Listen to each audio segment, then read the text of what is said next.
নমস্কার বন্ধুরা, আমি পূর্ণিমা। সবাইকে স্বাগত জানাই আমার চ্যানেল পূর্ণিমাস চয়েসে। তো আজকে আমি আবারও চলে এসেছি গোপালের গরমের একটা সুন্দর পোশাক নিয়ে।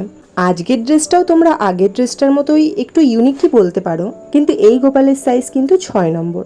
অনেকেই এটা জানে না যে একটু হেলথের দিক থেকে দেখতে গেলে কিছু কিছু 6 নম্বর গোপালের সাইজ কিন্তু একটু আলাদা হয়। মানে যেমন আমাদের বাড়িতে এই মুহূর্তে দুটো 6 নম্বরের গোপাল রয়েছে, কিন্তু দুটোর সাইজের মধ্যে কিন্তু হাফ ইঞ্চি ডিফারেন্স আছে। তো জামা কাপড়ের মধ্যেও এরকম অনেকই ছোটখাটো বিষয় থেকেই থাকে, সেই জন্যই আমরা যখনই কোনো ভিডিও আনি ফুল ডিটেলসটা তোমাদেরকে দিয়ে দিই।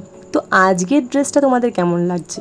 আশা করছি ভালোই লাগছে, তাহলে পুরো ভিডিওটাও তোমাদের খুব ভালো লাগবে। তো সেই জন্যই বলছি, যারা এই মুহূর্তে আমার ভিডিওটা দেখছো কিন্তু চ্যানেলে নতুন, তারা কিন্তু অবশ্যই মনে করে আজকে ভিডিওটা দেখার পর চ্যানেলটাকে সাবস্ক্রাইব করে দেবে, যাতে এই ধরনের ভিডিও যখনই আসে তোমরা সবার আগে পেয়ে যেতে পারো।